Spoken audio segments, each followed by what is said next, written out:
বেগম খালেদা জিয়ার অসুস্থতার খবরের সাথে সাথে একই সাথে তার সন্তান জনাব তারেক রহমান দেশে ফিরছেন না কেন, কবে ফিরবেন, এই আলোচনা ভীষণ ডালপালা মেরেছিল, তর্ক বিতর্ক হয়েছে। এমনকি জনাব তারেক রহমানকে একটা স্ট্যাটাস দিয়ে তার কিছু সমস্যার কথা জানাতে হয়েছে।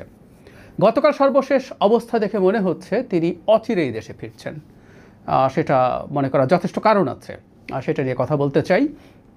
তার আগে বেগম খালেদা জিয়ার আসলে শরীরের অবস্থা কেমন সেটা নিয়ে একটু কথা বলা দরকার। তিনি ভেন্টিলেশনে আছেন কি না এটা নিয়ে গতকাল সারাদিন ডিবেট হয়েছে। কেউ কেউ বলছেন ভেন্টিলেশনে, কেউ কেউ বলেছেন লাইফ সাপোর্ট, ফুল লাইফ সাপোর্টে আছেন, নানা রকম কথাবার্তা।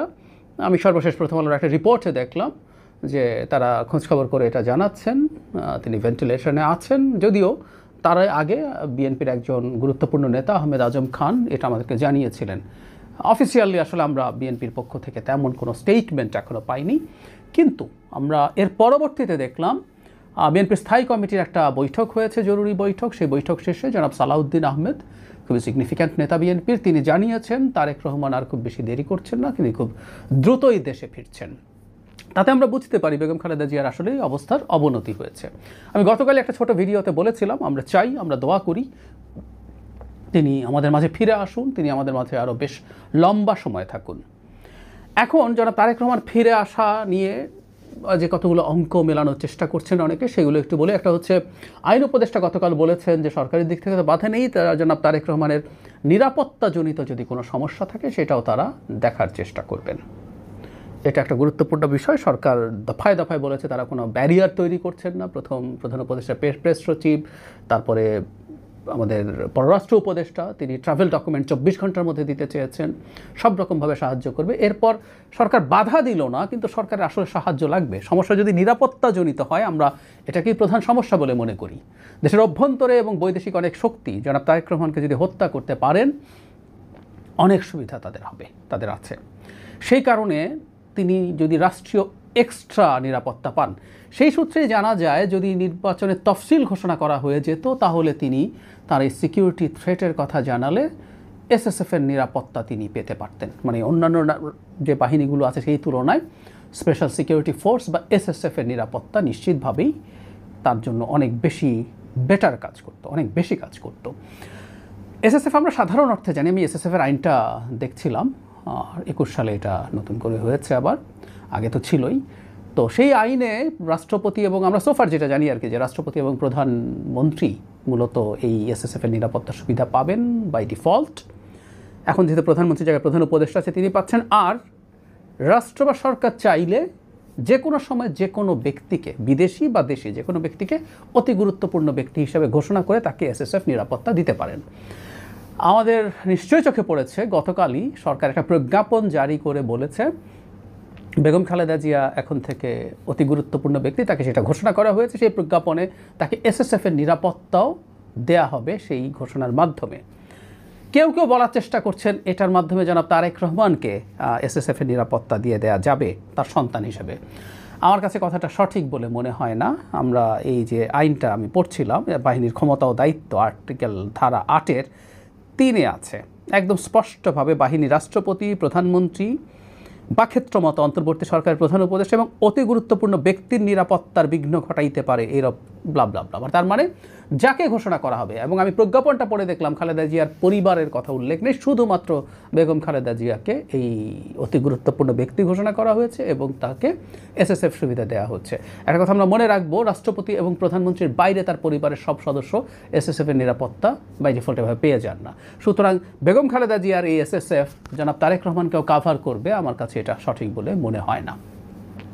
আমি ধারণা করি বেগম খালেদা জিয়ার ওখানে এসএসএফ থাকার কারণ হচ্ছে জনাব তারেক রহমান যখন তাকে দেখতে যাবেন সেই জায়গায় যেন তিনি সিকিওর থাকেন। নাহলে বেগম খালেদা জিয়া যেহেতু ওখানে আছেন এবং তিনি খুব পটেনশিয়াল মারাত্মক থ্রেটের মধ্যে আছেন, আমার কাছে সেটাও ঠিক মনে হয় না। তিনি অত্যন্ত অসুস্থ একজন মানুষ। বাংলাদেশে যারা মনে করেন বেগম খালেদা জিয়া আর অনেক বড় বাধা তৈরি করছে, সেটা আসলে তাদের ওই রকমভাবে তার উপর আক্রমণ, হামলা হওয়ার সম্ভাবনা তুলনামূলকভাবে কম। এই কারণে জনাব তারেক রহমান, আমি যতদূর বুঝতে পারি, তাকে এসএসএফ নিরাপত্তার জন্য আলাদাভাবে অতি গুরুত্বপূর্ণ ব্যক্তি ঘোষণা করতে হবে। সরকার সেই কাজটা হয়তো করবে, আমি আবারও বলছি নিশ্চিত নই। এটা তফসিল হয়ে গেলে তখন তার জন্য এইটা পাওয়া সহজ হয়, বা তার আগেও এটা ইনফ্যাক্ট যে কোনো সময় করতে পারে। এটা তফসিলের সাথে সম্পর্ক নেই, আমি আইনটা পড়লাম, সরকার যে কোনো সময় ঘোষণাটা করতে পারে। সো আমি ধারণা করি যে এসএসএফের নিরাপত্তা যদি তিনি পাওয়ার পরে তার জন্য দেশে সিকিউরড অবস্থায় থাকা সম্ভব হবে। তিনি সম্ভবত এটার অপেক্ষাই করছিলেন। অবশেষে এটার মাধ্যমে আমরা বলতে পারি যে তিনি বলছিলেন যেটা এককভাবে তার হাতে না। তার মানেটা হচ্ছে আমাদের প্রধান যে অনুমান ছিল যে তিনি নিরাপত্তা ঝুঁকিতে আছেন, আসলেই আছেন। আমাদের এই মাটিতে বেনজির, এই উপমহাদেশের মাটিতে বেনজির ভুট্টোর ঘটনা দেখেছি। বিদেশ থেকে ফিরে তিনি হত্যাকাণ্ডের শিকার হয়েছিলেন। তারেক রহমানের প্রচুর শত্রু আছে, দেশের ভেতরে দেশের বাইরে, নানা শক্তি আছে।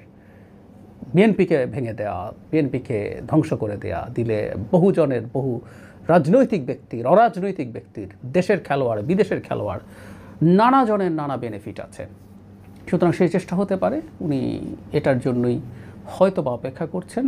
তবে এটুকু মোটামুটি নিশ্চিতভাবে বলা যায় শেষ পর্যন্ত তিনি খুব বেশি সময় নেই আর আসছেন। কেউ বলতে পারেন যে দলের পক্ষ থেকে বহুবারই বলা হয়েছে তিনি অচিরেই আসছেন, এই মাসে আসছেন, ওই মাসে আসছেন।